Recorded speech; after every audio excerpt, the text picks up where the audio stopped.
Hello and welcome back to our discussion on mutations. So I included on the cover slide here chapter 15 because that is the material in general the chapter in general that's covering mutations.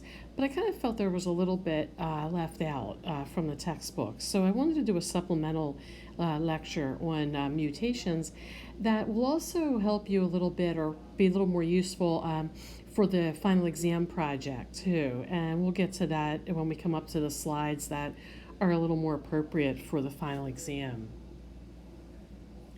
So mutations actually are a way of providing genetic variation. So we saw with in the earlier chapters when we were studying chromosomes, variation comes from independent assortment and the segregation of chromosomes too. But mutations actually provide a form of variation as well. Obviously, not everybody has cancer, so in that case or in that example, a mutation provides genetic variation, but it's not necessarily a good thing. And that's kind of the case with most mutations. It doesn't always, or the ones we're most familiar with, create a disease instead of something good. So we'll continue to look at that concept too. But also, one of the questions, like why do mutations occur? How do they happen? And we saw a lot of that in transcription and translation. So a lot of times, even though our genetic code is relatively stable, there still are mistakes that are made, and the regulatory process doesn't actually catch them and correct them. So consequently, that mutation gets by and manifests itself in the offspring. So, and not always. I mean, there's a lot of recessive or a lot of diseases that are caused by mutations that where the disease is recessive. So that's a good thing. But then when two copies are present, the person has the disease. So we saw a lot of those mutations, but there's also still the question: can mutations occur or result from adaptation to your environment? And but then the flip side of that question is maybe adaptation is the result of mutation. Maybe mutations are occurring that are allowing us to adapt better. So that's what we'll explore today. We'll look at the types of mutations, and we'll look at whether all mutations affect the phenotype. And we can pretty much say no to that right now, that all mutations do not affect the phenotype. We know that some of them, most of the time when it's a recessive disease, it's not expressed. The person that's a carrier would not necessarily express that phenotype. And then of course we'll look at creating a mutation. What happens there to create the mutations in addition to what we already saw or learned. So of course that first part up here that relates to our picture down there, the chicken or the egg. Oftentimes people ask which came first. So that's the same thing here. Is a mutation a result of an adaptation, or is adaptation the result of a mutation? So it's the same, kind of ties into our picture down here. Which one came first, the mutation and then adaptation, or adaptation and then consequently a mutation arises as a result? So we'll explore what all that means. So some basic definitions. A mutation that we've already seen this, it's a change in the nucleotide sequence of a gene or the genome. So we saw mostly single gene defects, or where it's just basically a point mutation where one nucleotide changes. And that one nucleotide, when it changes, it creates a different amino acid. And that amino acid codes for a different protein. So, or if we wanted to code for a particular protein like phenylketonuria, and we don't get the correct amino acid or protein, then the person has that isn't producing what's necessary, and consequently ends up with a disease state. So again, the mutations are a change in that nucleotide sequence, so a change in those amino acids. And then adaptation is a trait that is actually a trait. So that's a key thing. Adaptation is a trait, and it promotes survival and reproduction of an organism in that particular environment. So this trait that promotes survival and reproduction of an organism, an example there we can think of a bird, or a particular bird species, and one day one day a bird is born with a beak that's longer than the beak of the other birds in the same species, but the longer beak helps the bird catch more food. And so, because the bird can catch more food, it ends up being healthier than the other birds. It lives longer and it breeds more. So the bird passes on the gene for a longer beak onto its offspring, and they also live longer, they're healthier, and they have more offspring. And the gene continues to be inherited generation after generation, and eventually the longer beak can be found in all of the species. But that doesn't happen overnight. It takes thousands of years for a mutation to be found in an entire species. So, over time, though, the animals that are better adapted to their environment, the ones with the longer beaks, they survive and breed. But animals that are not that well adapted may not survive. So, you can see how a particular species may become extinct, or a new version of a species becomes prevalent and the old one becomes extinct. Like the long-billed bird may end up being the species that prevailed, and the ones with the real short beaks were actually died off. So that's where that whole discussion of survival of the fittest comes into play too.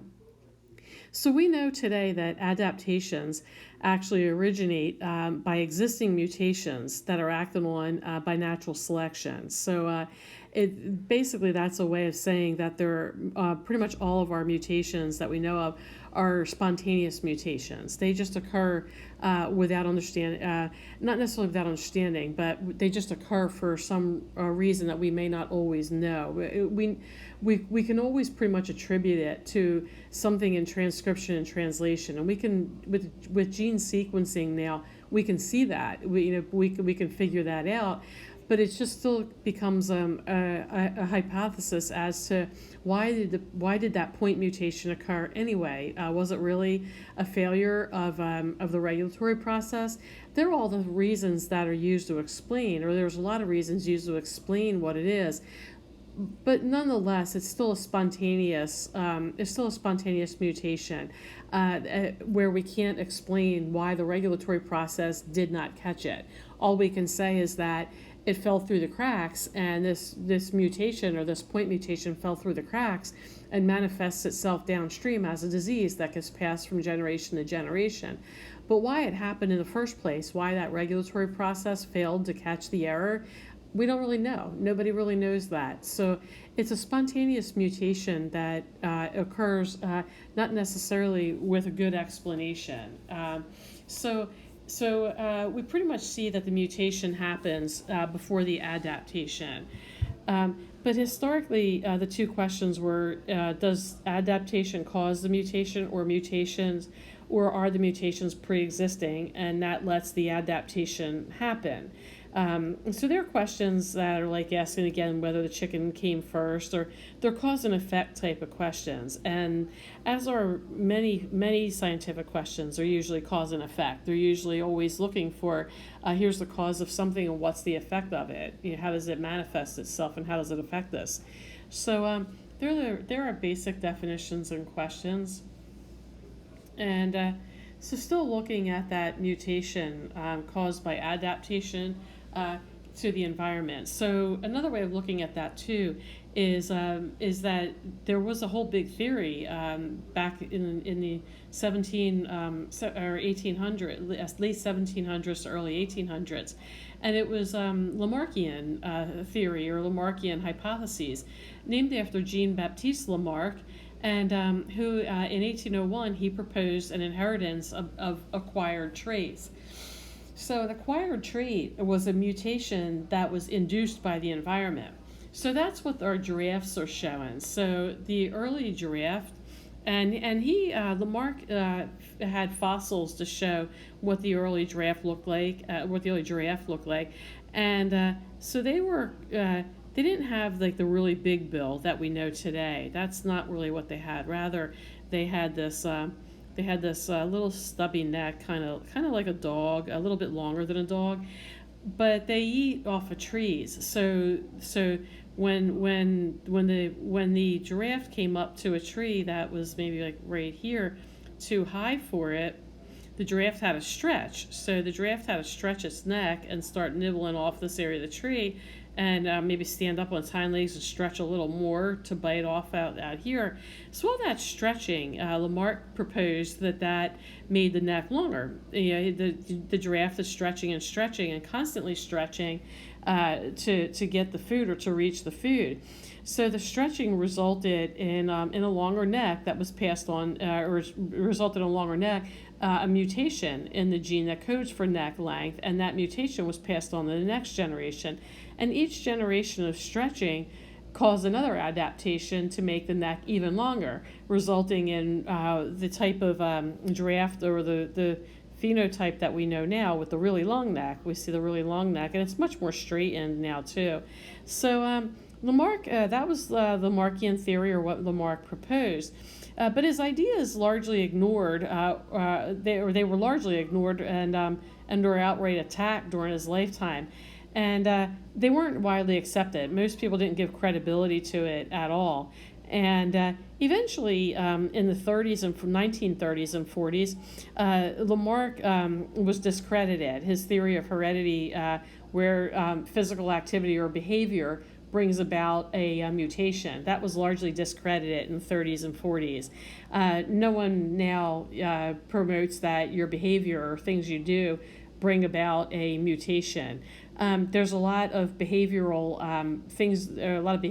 attributes associated with genetic diseases that might make it worse. Like somebody that's prone to some kind of maybe a heart valve defect or cardiovascular disease. If the person has a predisposition towards that and eats a lot of fatty food, or doesn't exercise, it doesn't lose weight, and consequently gets high blood pressure, that's going to be a contributing factor to cardiovascular disease.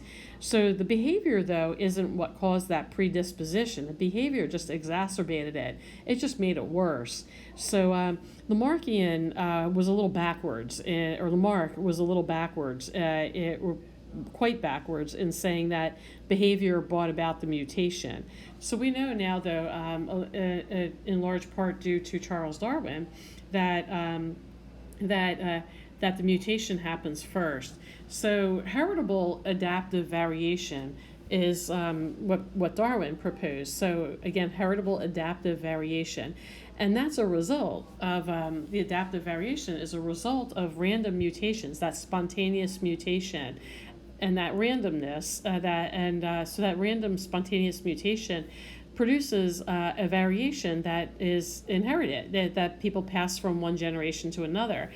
But that's followed by natural selection, though. So that's the example again of the beak in the bird. So the birds, one day there was a random spontaneous mutation that gave a bird a big nose or a big beak, and the big beak helped the bird to catch more food and be healthier and survive longer.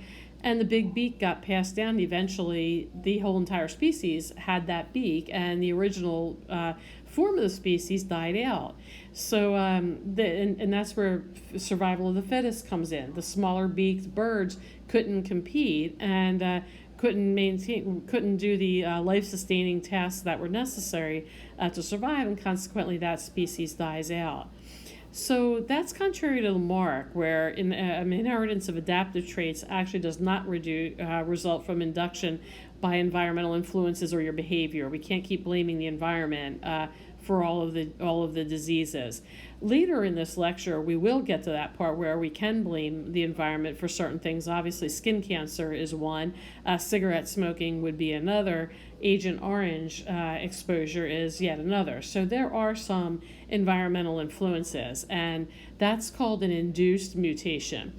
When induced mutations aside, we can't say that inheritance of adaptive traits is purely based on environmental influences. It's that the mutations brought about by the environment.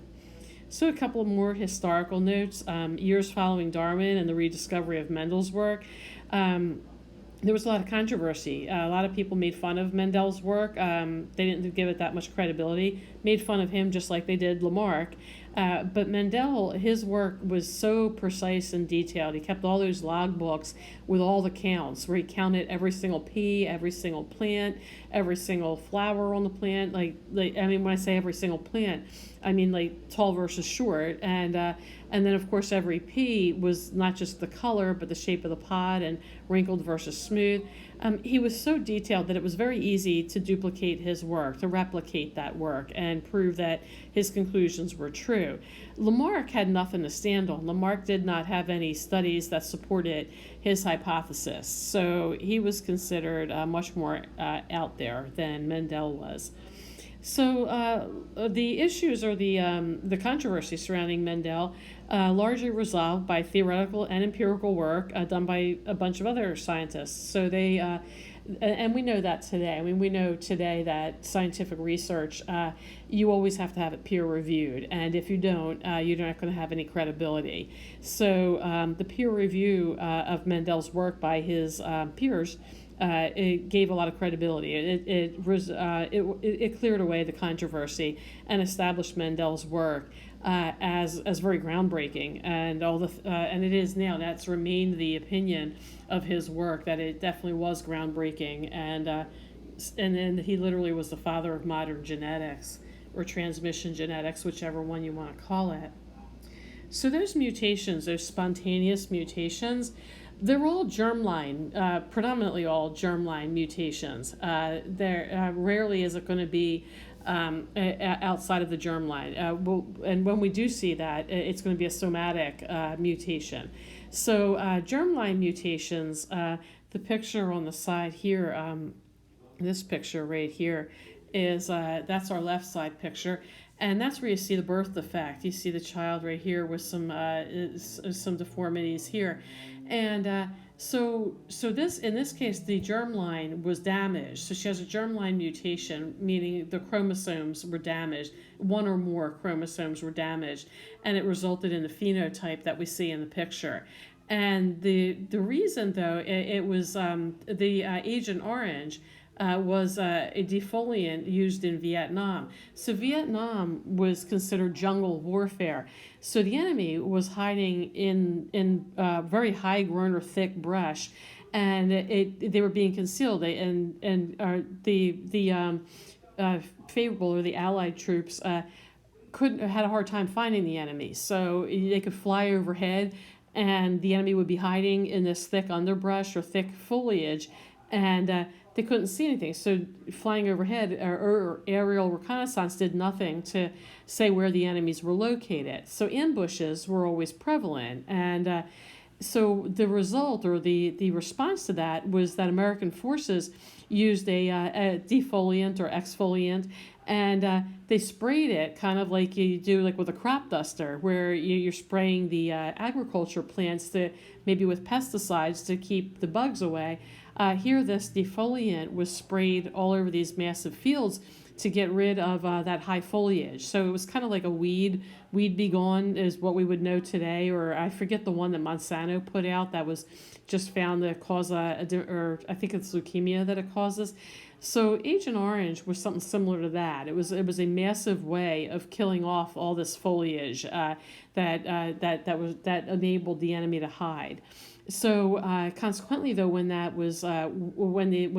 Agent Orange was sprayed around, the damage really wasn't known yet. It wasn't anything that was tested on humans, but sadly, it quickly became evident that a massive amount of children were being born with birth defects, and it was because of the exposure of the mother to this exfoliant or to this defoliant, and once it was either ingested, maybe it landed on food crops, or maybe breathed in. Either way, once that exposure to this Agent Orange by the mother, it was then passed down to the children. So it damaged the chromosomes. So that meant during mitosis or meiosis, the mutations occurred because of the presence of this Agent Orange substance here.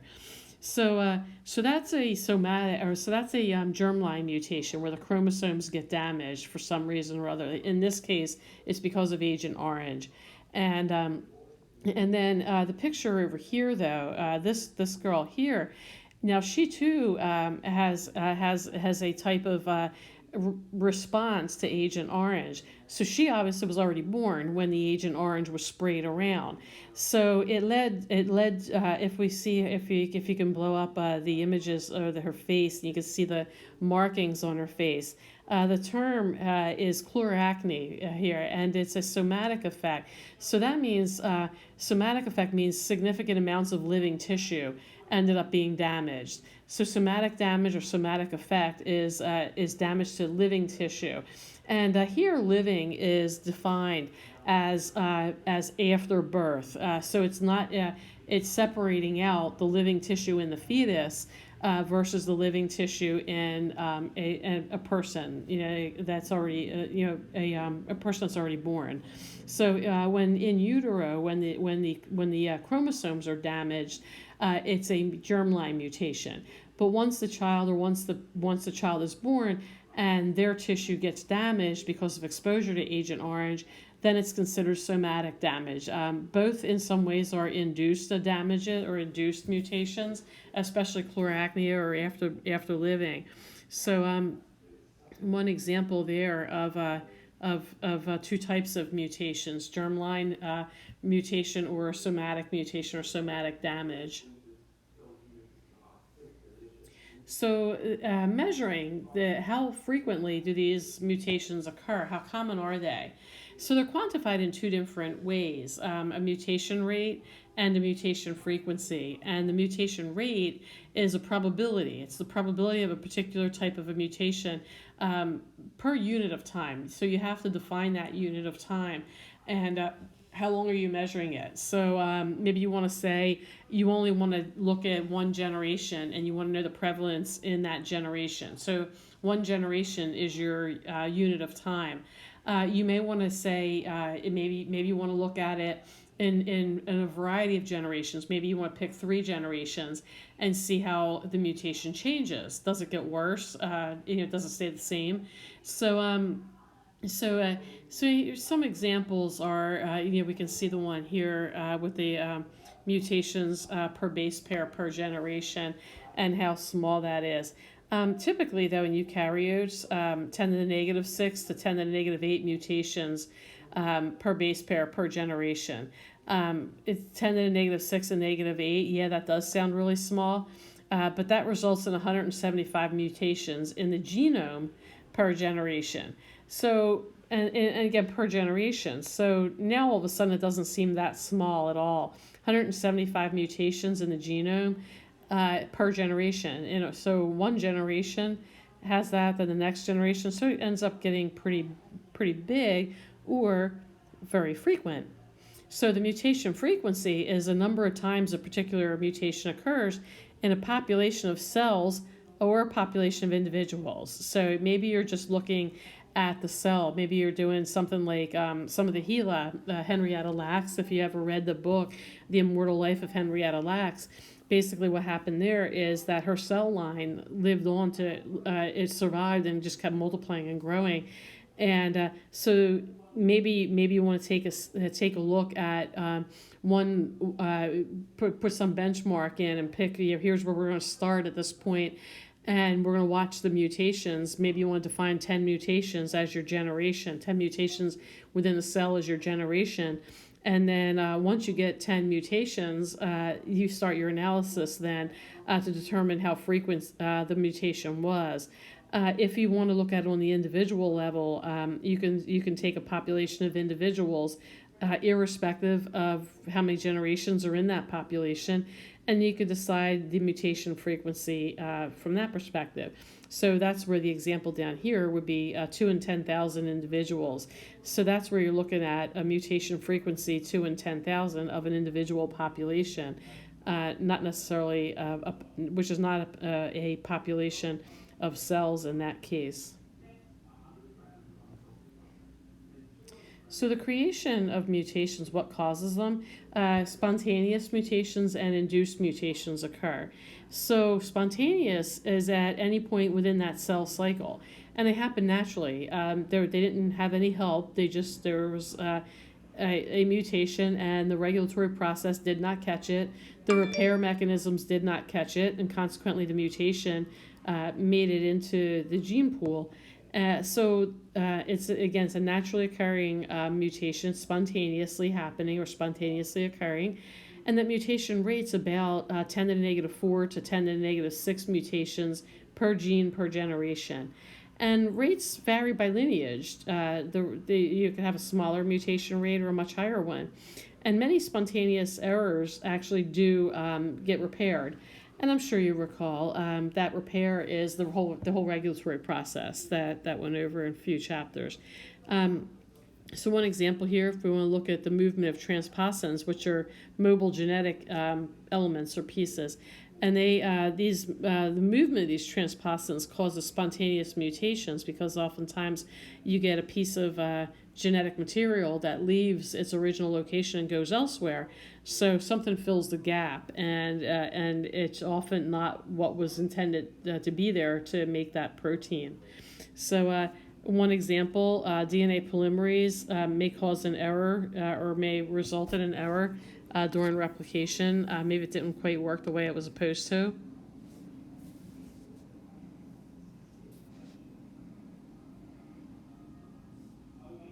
So our examples of spontaneous mutations, we have this slide and a few others coming up. Wobble pairing is, I think we looked at that from the textbook, but I don't think it was labeled wobble pairing in the text. And that's when a nitrogenous base, one of your 4 bases, pairs incorrectly with its non-complementary base.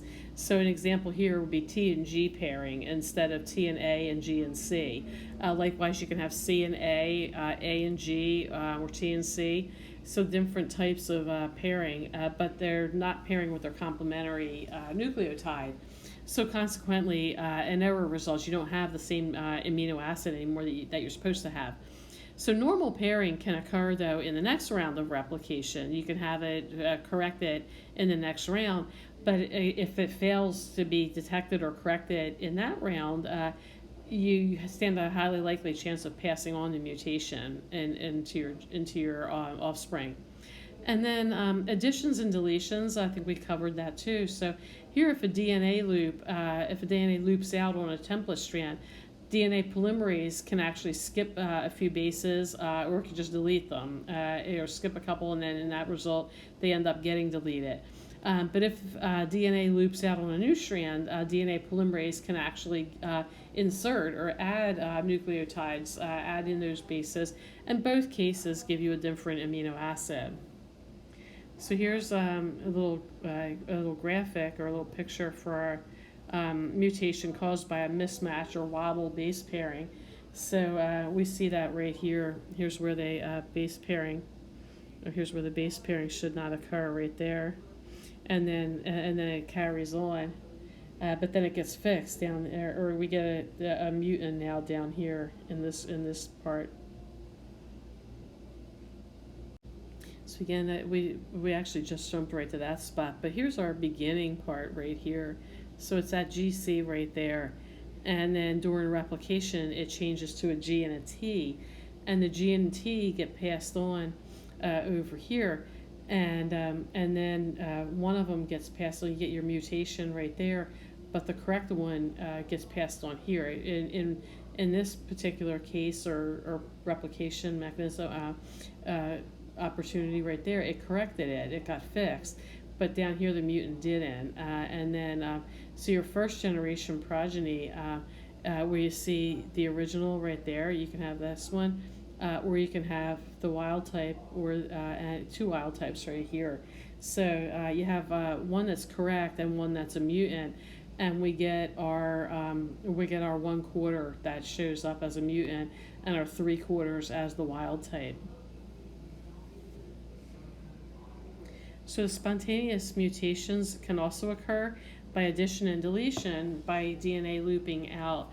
So so we have our new strand, we have our template strand right here, template strand down here, and then the new strand is being synthesized.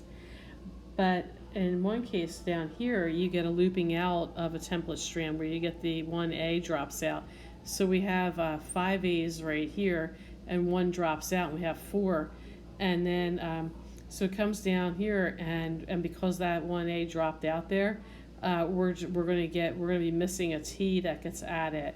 And then for looping out on a new strand again, the looping out here you have that's looping out a new strand. This is the template strand, and then down here your new strand. You have your correct template, but the new strand misses it. It just it puts the A's, and it doesn't insert the whole thing. So this ends up being blank right there, and then it'll get cut out, and that one can end up being dropped out and really right over here, and then you wind up with 4 A's and 4 T's. But again, you're short a nucleotide pair, so you don't get the full set of amino acids that you need in that case either. And then spontaneous chemical changes can happen. So we just looked at, the pictures we just looked at were spontaneous structural changes. But here, spontaneous chemical change can happen in 2 ways. One is depurination and the other is deamination. So depurination, either an A or a G are removed prior to replication. And if it's not repaired, it's going to be replaced with a random base pair during replication. And again, that'll give you a different amino acid. Or a different amino acid again. If you randomly put in any bases, chances are it's not going to be the one you need. And then so again, you get a different amino acid. And then deamination, in this case, the whole amino group is actually removed from the base. So that'll also code differently. And then our second way, so we looked at spontaneous mutations. And our other way of the other way that mutations occur is induced. So these are caused by environmental factors, and some environmental factor enters the actual cell and causes damage. So radiation is one of them. We can get some damage by extreme X-ray or by ultraviolet radiation sitting in the sun. So radiation is one factor that manifests in a variety of ways, like obviously via exposure to X-rays or via exposure to the sun. And then ionizing radiation is actually different than generic radiation. So ionizing radiation breaks the covalent bonds that are included, including those in DNA. And ionizing radiation is the leading cause of chromosomal mutations. It has a cumulative effect and kills cells at very high doses. Ultraviolet light, when we look at the range of 254 to 260 nanometers, that causes purines and pyrimidines to form abnormal bonds in the DNA strands. So when that happens, when you get those abnormal bonding, it's going to be more easy to break or destroy the bond, and then consequently some kind of a manifestation. Like here we have the thymine dimers are induced by ultraviolet radiation or ultraviolet light, but who knows what kind of damage that could occur or do. So induced mutations are chemical mutagens, and you have a base analog similar to a normal base that's incorporated into DNA during replication, but sometimes or some cause a mispairing. Not all are mutagenic, and the reason there is that it might change the actual amino acid, but that if you think back of the genetic chart, the amino acids that are in the same block or the same square all code for the same thing. So in some cases it could be a silent mutation where it has no effect at all. It still creates the same amino acid. Other times it could be a point mutation or some kind of mutation where you get a different amino acid, but it's in the same square as the intended one, so it'll do the same function. And in that case, then it's not it's not that bad. It's not going to be that harmful. So induced mutations. Again, the chemical mutagens is a base modifying agent, actually at any kind of at any stage in the cell cycle, and it could be a deaminating agent, a hydroxylating agent, or an alkylating agent, and that's what's going to modify those base pairs and then cause the mutation. It could also be an intercalating agent, which is a thin plate-like hydrophobic molecule that inserts itself between adjacent base pairs. A mutagenic intercalating agent causes insertions during DNA replication, and they obviously don't get regulate. The regulatory part doesn't catch it, and consequently we get a mutation. A loss of an intercalating agent can result in a deletion, so that's another type of mutation there. So in summary, Lamarck saw adaptive changes in organisms as being a result of the environment, and that's what caused the mutation. But Darwin saw it the other way around. He saw that adaptive changes are a result of differential selection acting on some kind of a heritable pre-existing mutation, not necessarily caused by the environment. It could have been caused spontaneously. The base pair substitutions and insertions and deletions are three fundamental types of DNA mutations. There's still several types of outcomes of these mutations on a protein, not necessarily all bad. And then spontaneous mutations are naturally occurring. They don't involve any factor other than DNA and molecules normally involved in replication or found in the cell. An induced mutation is caused by an additional environmental factor. So in addition to the DNA and the molecules normally involved in replication, we now add radiation to that. So that's an induced mutation. Several types of both spontaneous and induced mutations are known, and you'll be able to name and explain them. We were covering most of those in the actual chapter 15 based on the text. So here's now where we start to look at the effects of those mutations. So originally these point mutations or single gene mutations were called inborn errors of metabolism. It was later renamed to a more modern name called congenital metabolic disease or inherited metabolic disease. Whichever of those three terms you want to use, they're all caused by a single gene mutation. Most recessive disorders are a result of a deficiency of an enzyme that's due to a mutation in that gene that codes for the enzyme. Lack of the enzyme causes a buildup of the substrate or a deficiency of the product that results from the enzyme's activity. The wild type normal alleles dominate over mutant alleles because they provide enough functionality to overcome the loss of the activity from that mutant allele. So the heterogeneous system is not affected. It's not changed or perturbed in any way. And then enzymes are proteins that catalyze a reaction, and the enzyme itself is not consumed during that actual reaction. So only small quantities of the enzyme are required for a reaction to be carried out.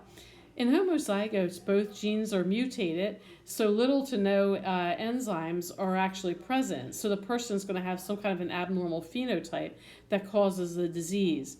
But a heterozygote is going to express 50% of the normal level of that enzyme activity due to the expression of the normal allele. So again, expression means the enzyme is actually active or turned on. So not all proteins are enzymes with a catalytic function. Many are structural or contractile. So if you think of myosin and actin, they contract your muscles. So they're proteins that are contractile. And then we have adhesion proteins, as well as other receptors that mediate cell signaling.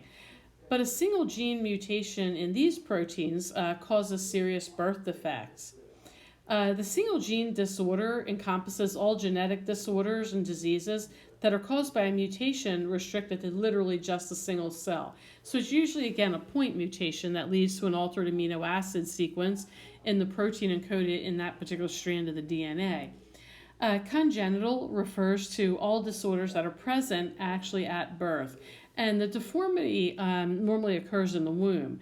Most of the genetic diseases are congenital, but not all congenital are genetic. So an example of that is metatarsus adductus. It's a foot deformity, and positional clubfoot is also a foot deformity.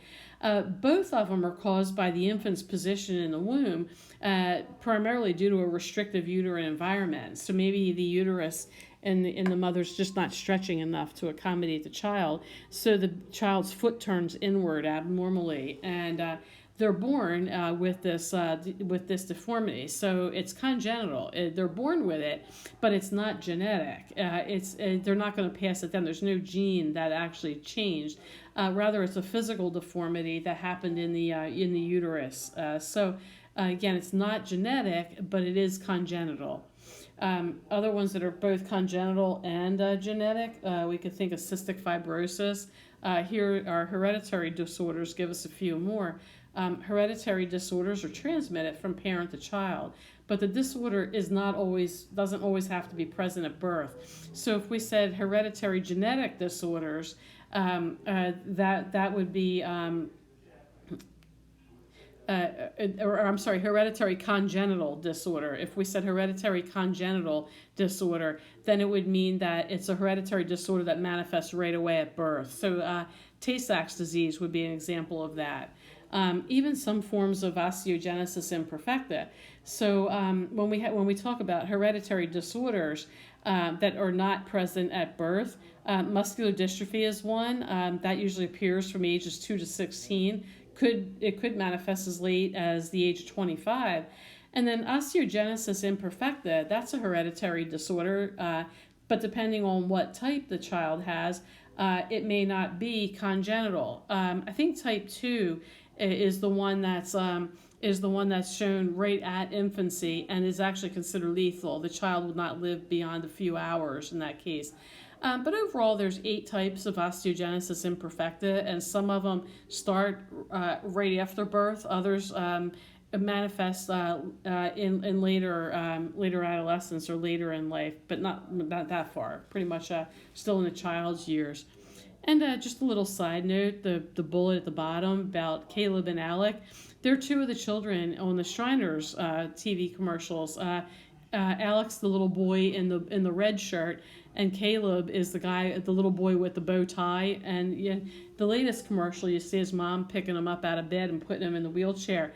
Both of those children have osteogenesis imperfecta, and the one, Caleb, talks about 200 surgeries in I think 7 years. So it's going through a heck of a lot to strengthen the bone. It's osteogenesis imperfecta. It's often called brittle bone disease, and the bones are so brittle that they break with every type of movement of the child. That every movement the child makes. So here's a table of genetic disorders that are associated with an enzyme deficiency.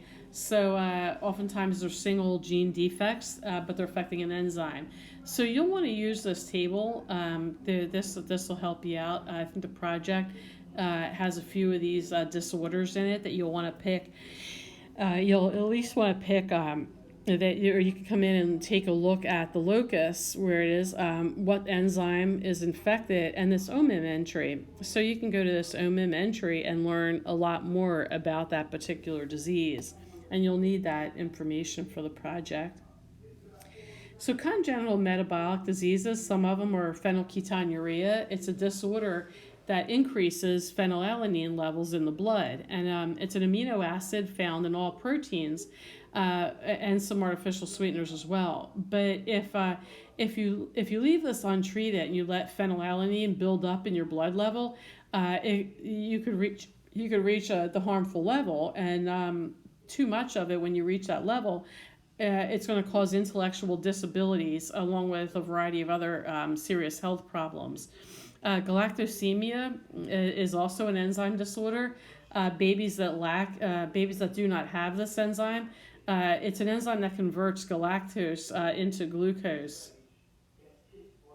And left untreated, it causes organ damage, not just liver damage, organ damage.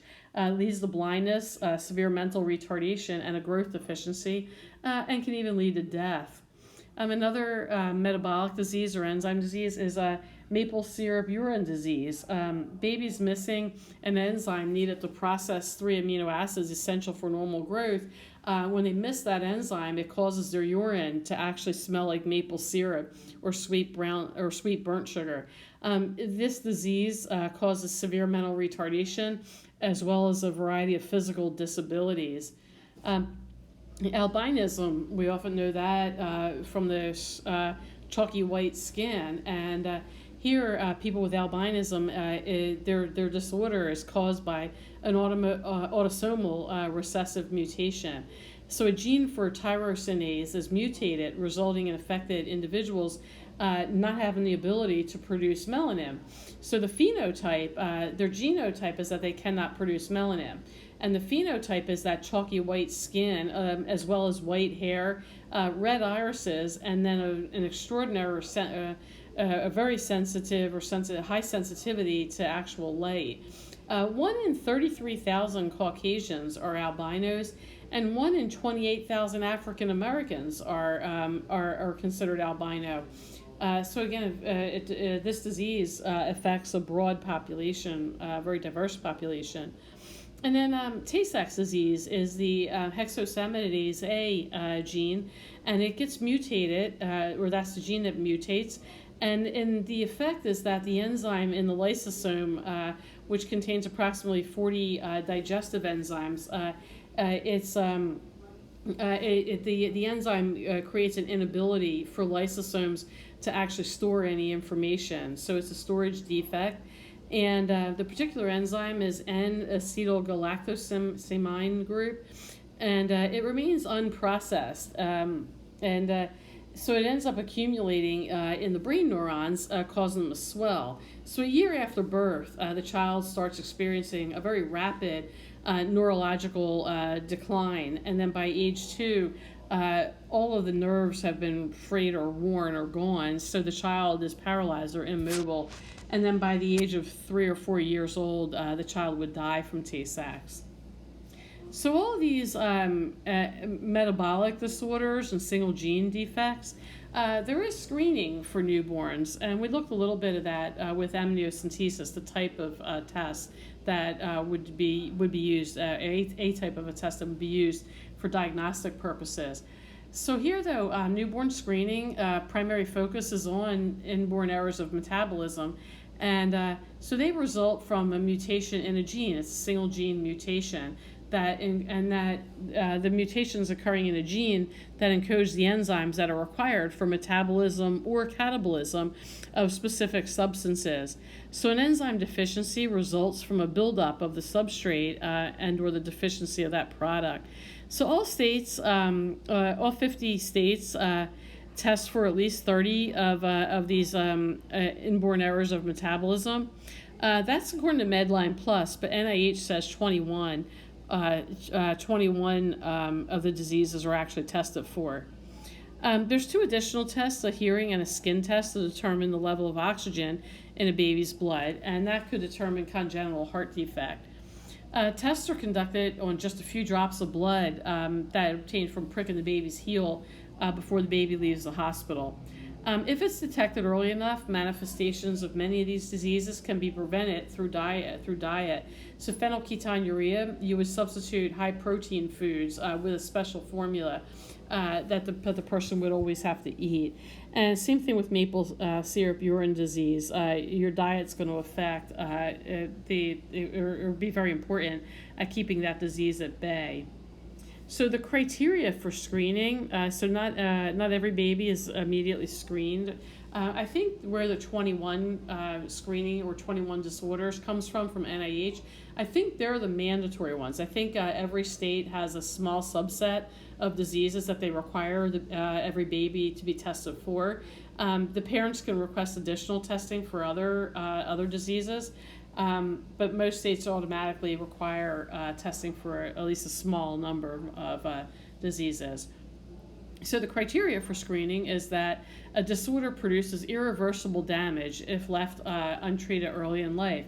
So phenylketonuria fits into that category, and as does maple syrup urine disease.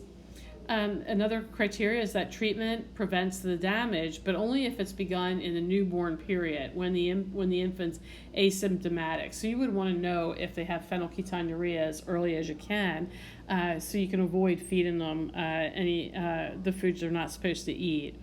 If there's a natural history of the disease in your family, that would warrant doing a newborn screening for that test. A suitable screening test is available. So That's a really critical. I'm not even sure why that's listed as a criteria. I would think it's a precursor to even screening. I mean, do you have tests for certain diseases? And if not, then nothing you can do about it if a test is not available. So if you have a suitable screening test available, then you would employ, and the same thing, so if you have a suitable screen, a suitable test available, and you have facilities for diagnosing and treatment if they're available. So obviously treatment is the case. I mean, the baby's born in this one area or one hospital, and you would have access to that treatment. The facilities for diagnosing, typically hospital setting, so that one's pretty easy to meet, and then a suitable test is available. So once you got those, then that's when you would need to start asking these questions here. So some of the tests we looked at amniocentesis and then fetal or chorionic villi sampling as two types of tests. But there's also a third, bacterial inhibition assays.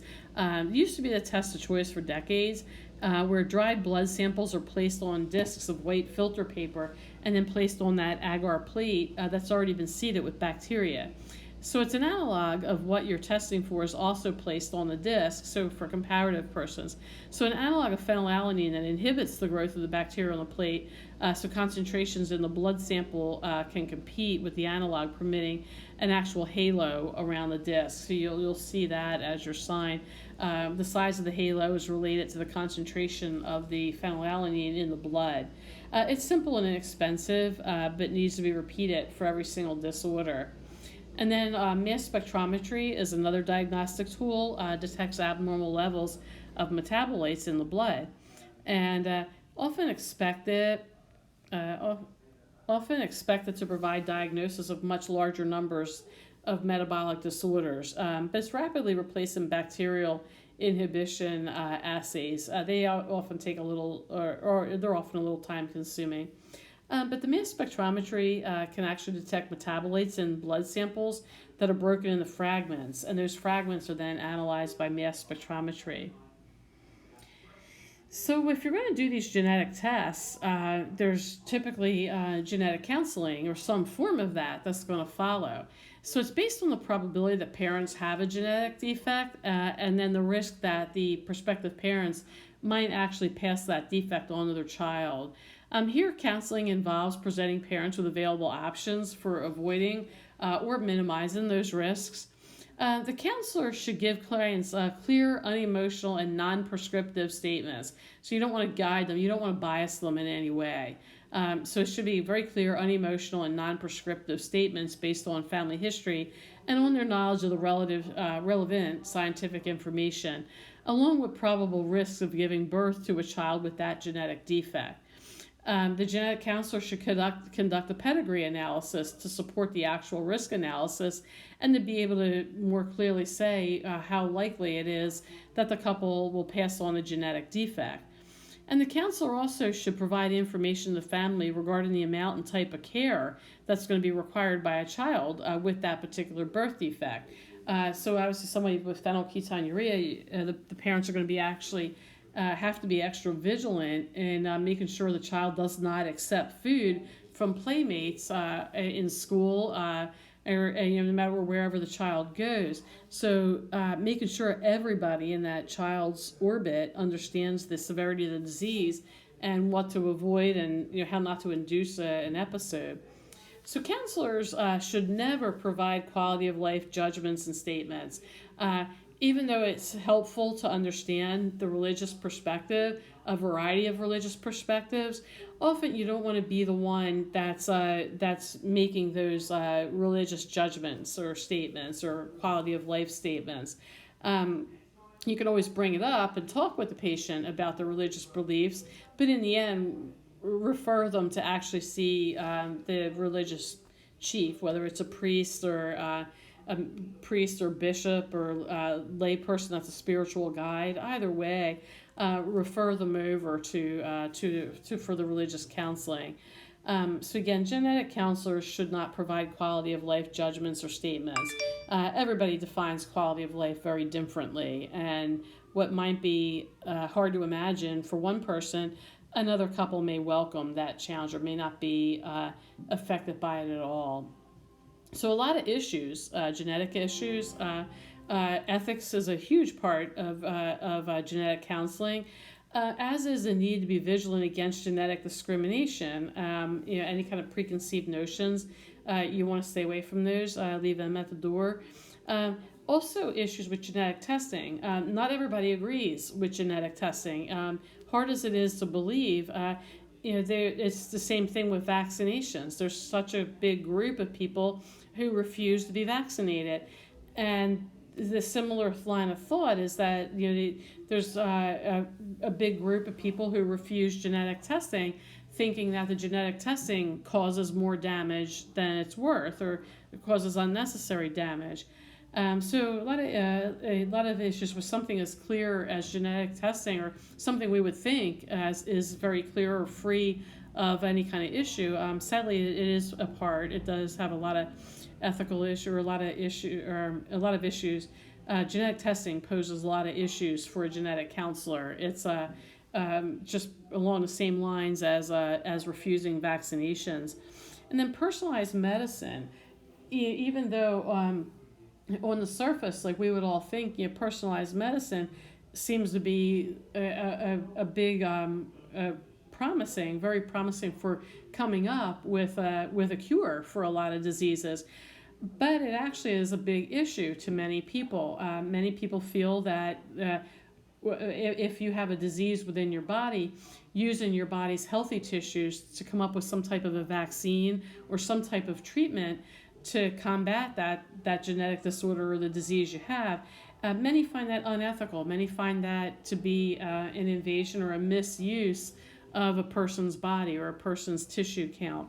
So personalized medicine, as promising as it may seem, there's a lot of people that are very opposed to it. They feel the way you came into this life is the way you should go out. So people that are often opposed to personalized medicine are also opposed to organ donation. They feel like they don't feel that that's an ethical or appropriate use of the body. That the way you came into the world is what you go out with.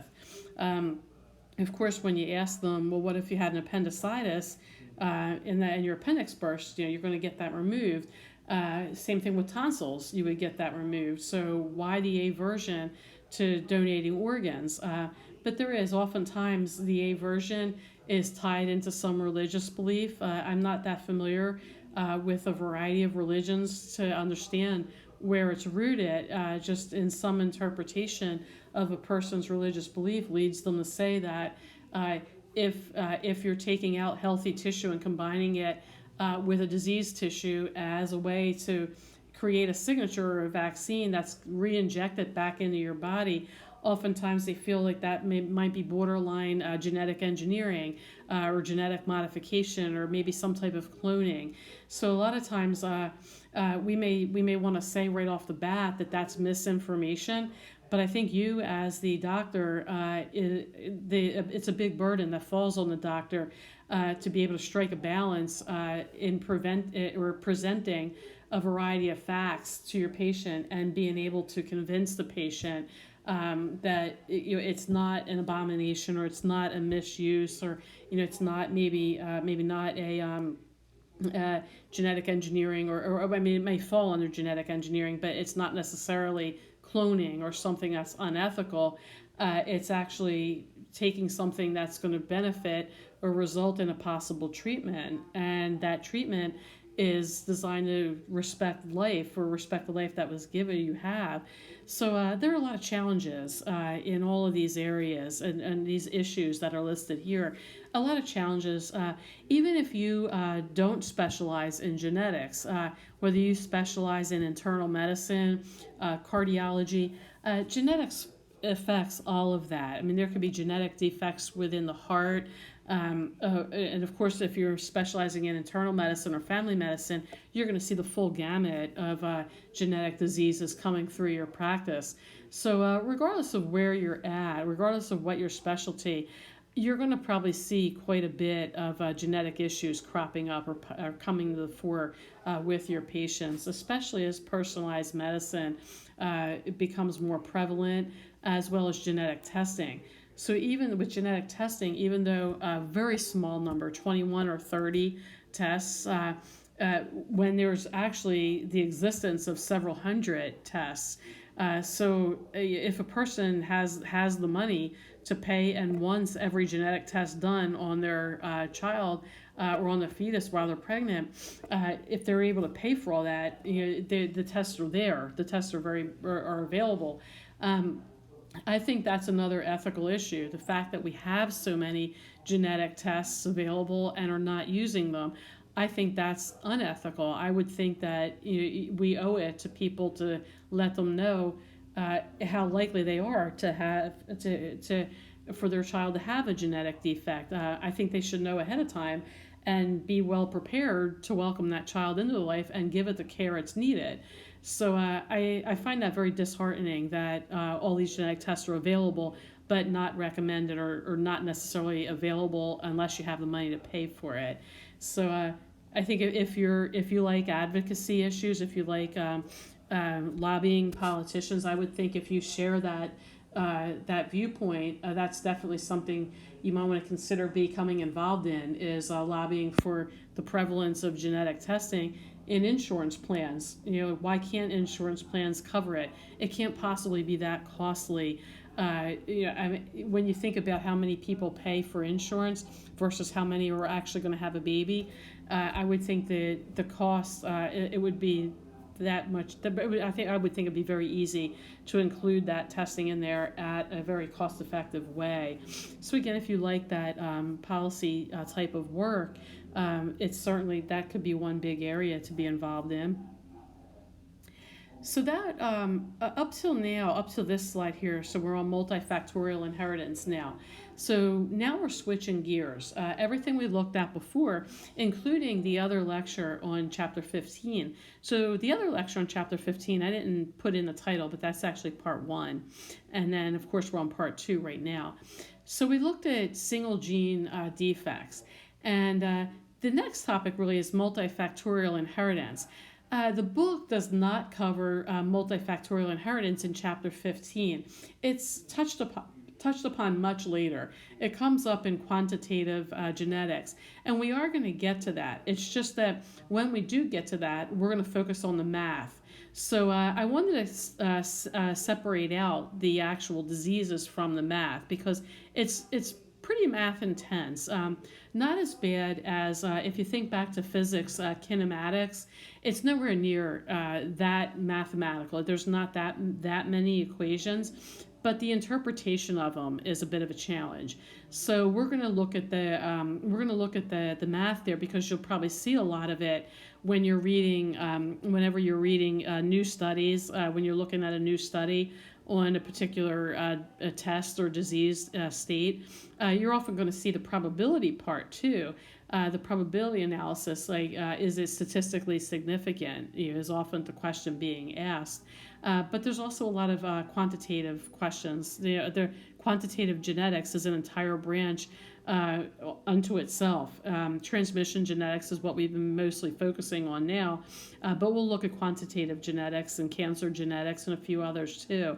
So I wanted to put the multifactorial inheritance in with the single gene inheritance, because single gene is pretty straightforward. It's real black and white.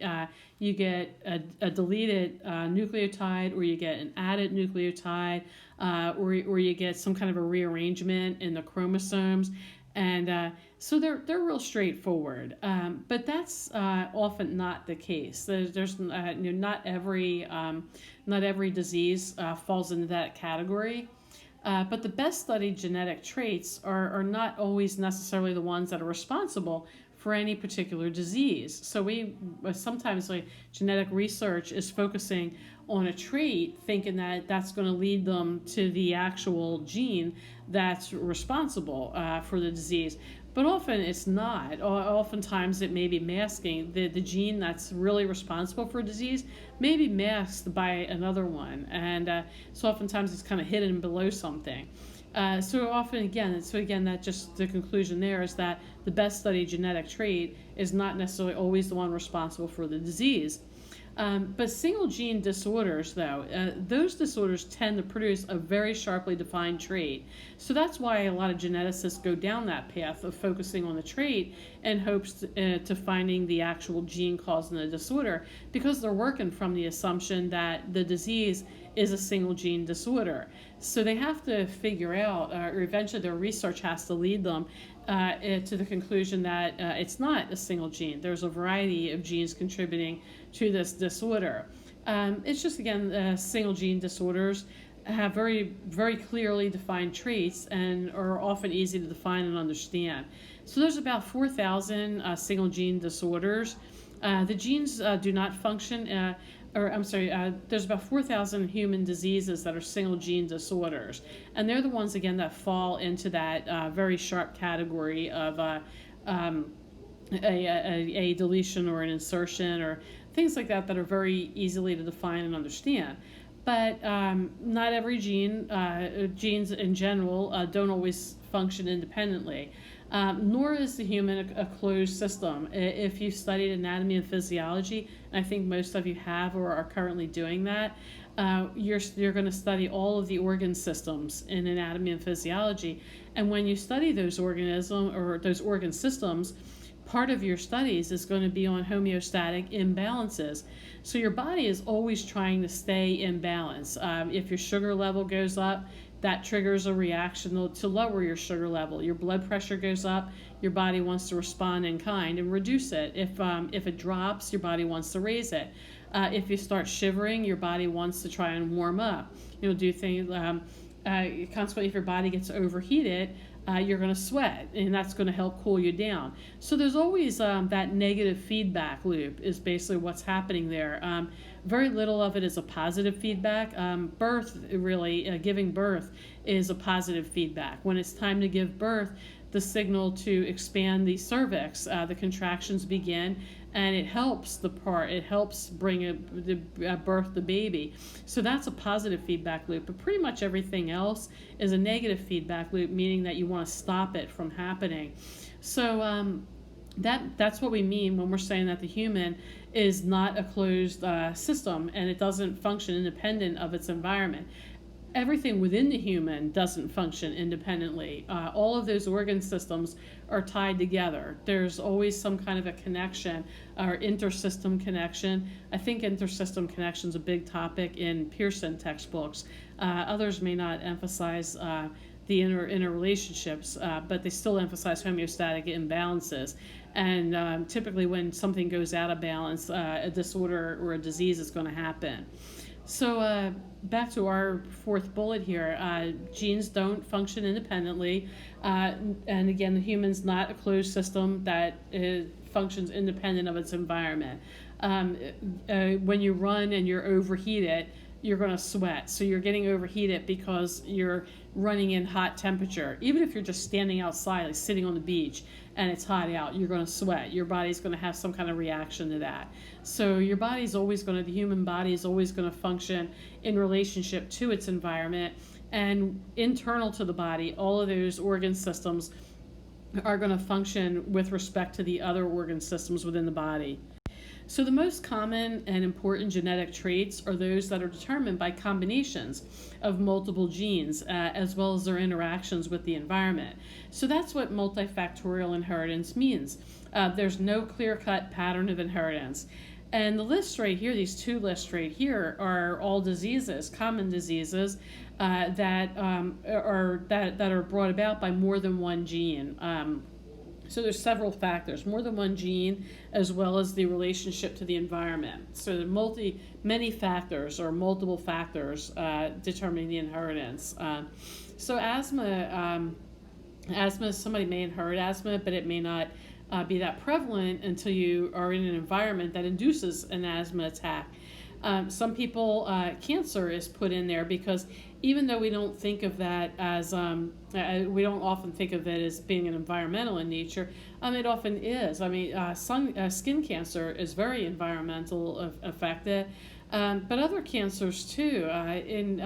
If you've ever heard of the cancer clusters in Tom's River, that was brought on, I think, by some type of a chemical in the water that led to a large incidence of cancer within that particular population. It was Toms River, New Jersey. Cleft palate or cleft lip often happens in impoverished countries. One of my favorite charities is a Smile Train, and it's called Smile because a group of, or actually Charles Wang, who was the founder of Computer Associates, donated a huge amount of money to New York University to two surgeons at NYU Medical Center. And these surgeons used the money. They were really talented plastic surgeons that corrected cleft palate and cleft lip, and did so well that you couldn't even see scars on the survivors. Well, these surgeons, Charles Wang gave them a pretty large donation to create a CD basically that could be used overseas in developing countries, and the CD was a training CD to teach surgeons in other countries how to repair cleft palates and cleft lips. So I think this charity started in the early 90s. So the doctors at NYU would often travel to impoverished nations and train in person. But then when they came up with the CD and this training, they would often work via teleconference with a doctor in another country and train a doctor on cleft palate and cleft lip surgeries. And the charity, I think they just celebrated their 1 millionth smile. So basically, if you have a cleft palate or lip, it's very difficult for you to eat, and obviously very difficult for any facial expressions too. So oftentimes, the child in an impoverished nation, here in America, if a child's born with a cleft palate or lip, it's corrected right at birth. So they don't grow up with the stigma of that facial deformity. But in impoverished nations and third world nations, often the child's born with a cleft palate or lip, and the family has no means of getting that fixed. There's healthcare is often very scarce if it exists at all. So the surgeons at NYU used the money from Charles Wang not just to create this training package, but to create this charity called Smile Train. And Smile Train now trains hundreds and hundreds of doctors every year around the world in correcting cleft palates and cleft lips. And oftentimes in those third world countries, the child, the first thing they do when they're handed a mirror after the surgery, they look in the mirror and they see their new self and they smile. As they see this. Their cleft palate or the facial deformities are gone. So that's actually what the Smile Train is all about, is curing those cleft palates and lips. So that's often not necessarily an environmental disorder, but oftentimes malnourishment leads to that. Heart disease, one can have a predisposition for heart disease, maybe a predisposition for high blood pressure. And then environmental factors would make it worse if, say, a person works in a very high stress field. Medicine, although I hope all of you will not be stressed out in your careers, but it could be. It could be a very stressful career. And that could bring on higher rates of high blood pressure and then consequently heart disease. Outside of profession, diet and lack of exercise could be contributing environmental factors that could make somebody suffer from heart disease, while a counterpart who also has the same diet and lack of exercise may not get sick may not suffer from heart disease. So maybe one has a predisposition to it and someone else does not. Mood disorders, all kinds of disorders here. You see even mental retardation. We see that the effects, the environmental effects here are mostly exposure to chemicals or exposure to radiation. Large amounts of X-ray radiation could lead a woman to have a baby with mental retardation. So the concept of multifactorial inheritance stems from the observation that there are traits or a particular amount of traits or groups of traits that cluster within families. but aren't actually transmitted in accordance with Mendel's laws of dominant or recessive. So there's no clear-cut pattern of inheritance. There is some sort of passing along of genes, but it doesn't fit the ratios, that 9:3:3:1 ratio that we saw when we were doing Punnett squares, or I think the others 1:2:2:1 or 1:3:1 for in terms of the pattern of inheritance. So probabilistic or probability calculations can't be attributed, or can't be that's not a model that would help understand transmission patterns for multifactorial inheritance, just because it's not that clear cut. It's very hard to measure environmental factors and how they're going to affect one person versus another. So two different models, though, evolved for multifactorial inheritance. One is called the polygenic inheritance model, and that's where, again, you have a multitude of traits affecting whether a person gets the disease. So polygenic inheritance model, it's pretty much saying multifactorial inheritance, and really what it refers to, or what's going on here, in addition to that complex inheritance pattern, is that we're talking about traits here that have a continuous variation, as opposed to the black and white, tall versus short. So if we look at tall versus short, we saw that Mendel picked those, and he had very specific breeds of plants that gave clearly noticeable variations there, and then he started crossbreeding.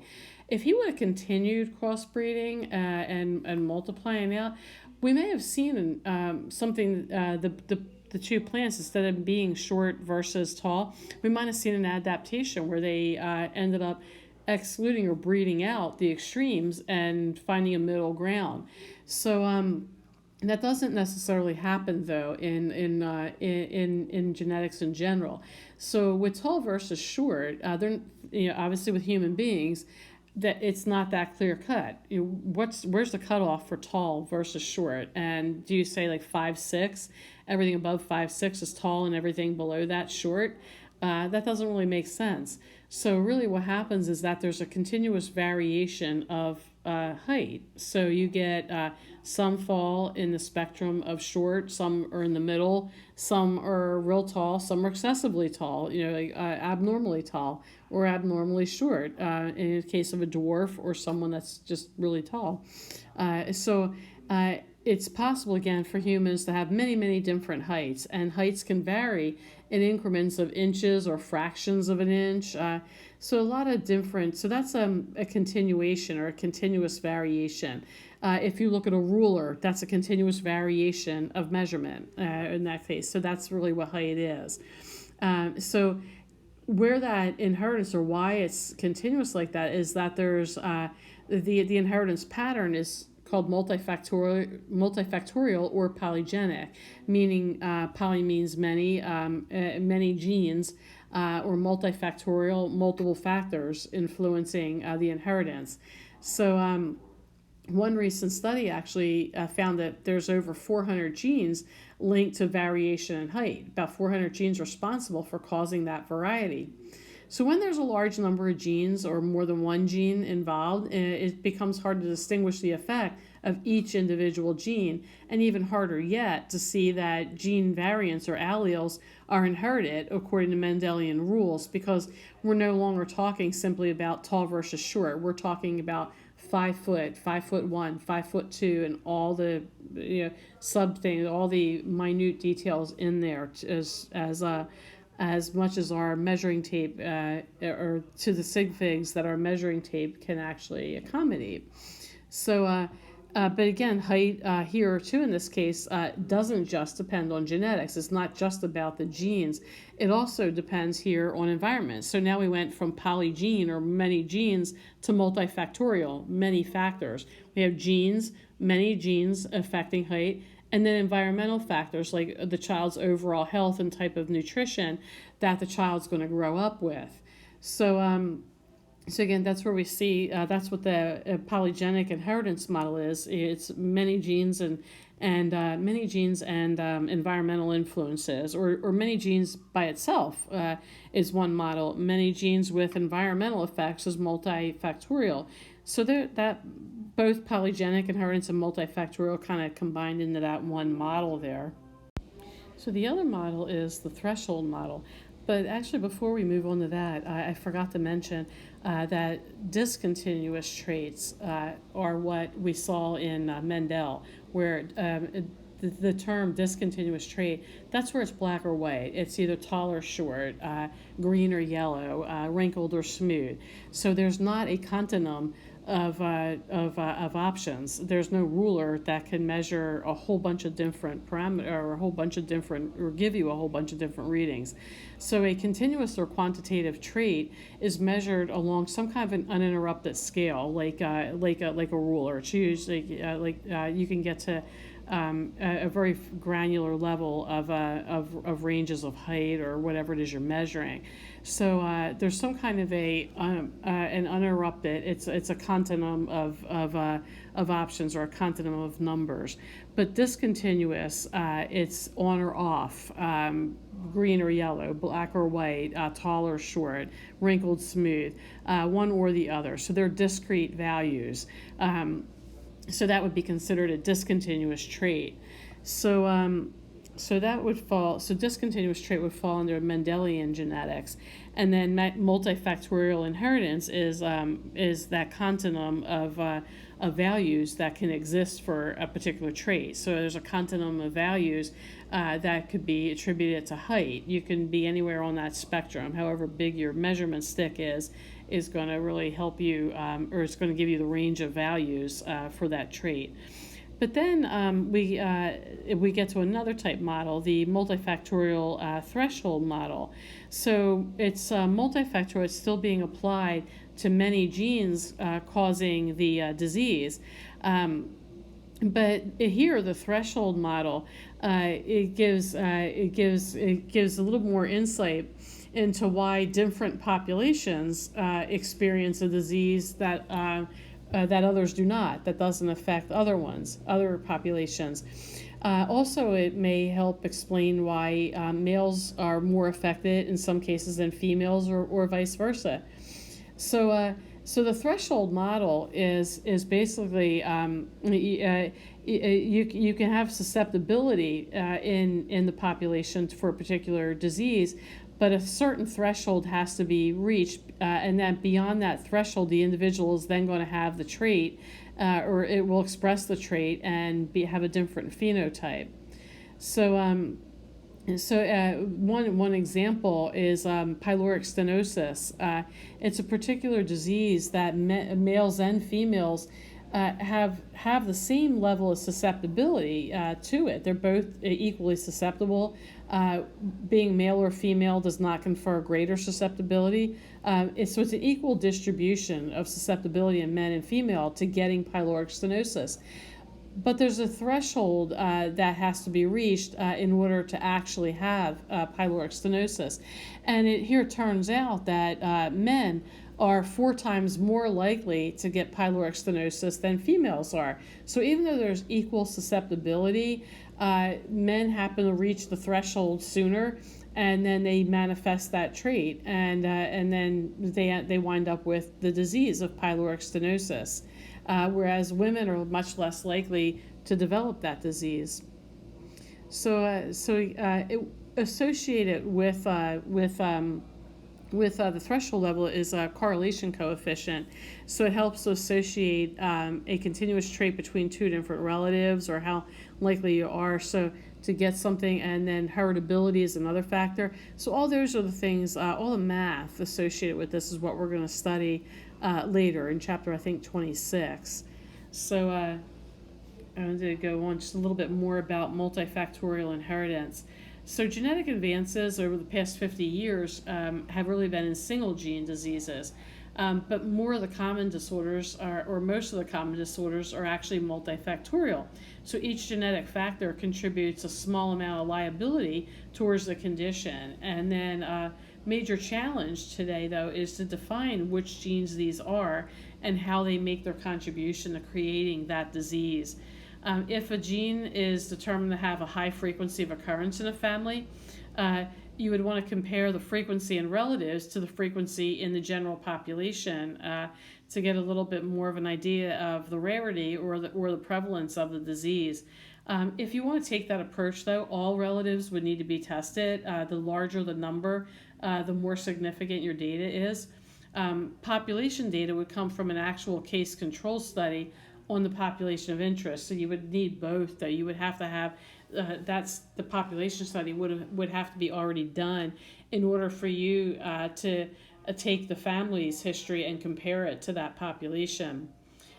Some studies, or usually, or these types of studies, multifactorial studies, are often done on twins, and the presence of the trait in both twins is compared to the presence of the trait in the rest of their siblings to determine if the disease is actually going to affect all siblings.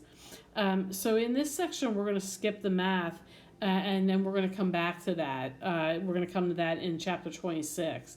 So no real reading yet for this assignment, for this lecture. We'll get to that later on. Population studies are often a good common approach to studying genetic factors in common disorders because, again, you have a bigger population and a lot more data points. A set of individuals with a phenotype on their study, this would be a case study, they were affected already, are going to be compared with a group who are matched as closely as possible but don't actually have the phenotype, so they don't actually have the disease. And then here is our final slide. And this is a list of multifactorial diseases here. Not all that prevalent. I mean, there's many, many more.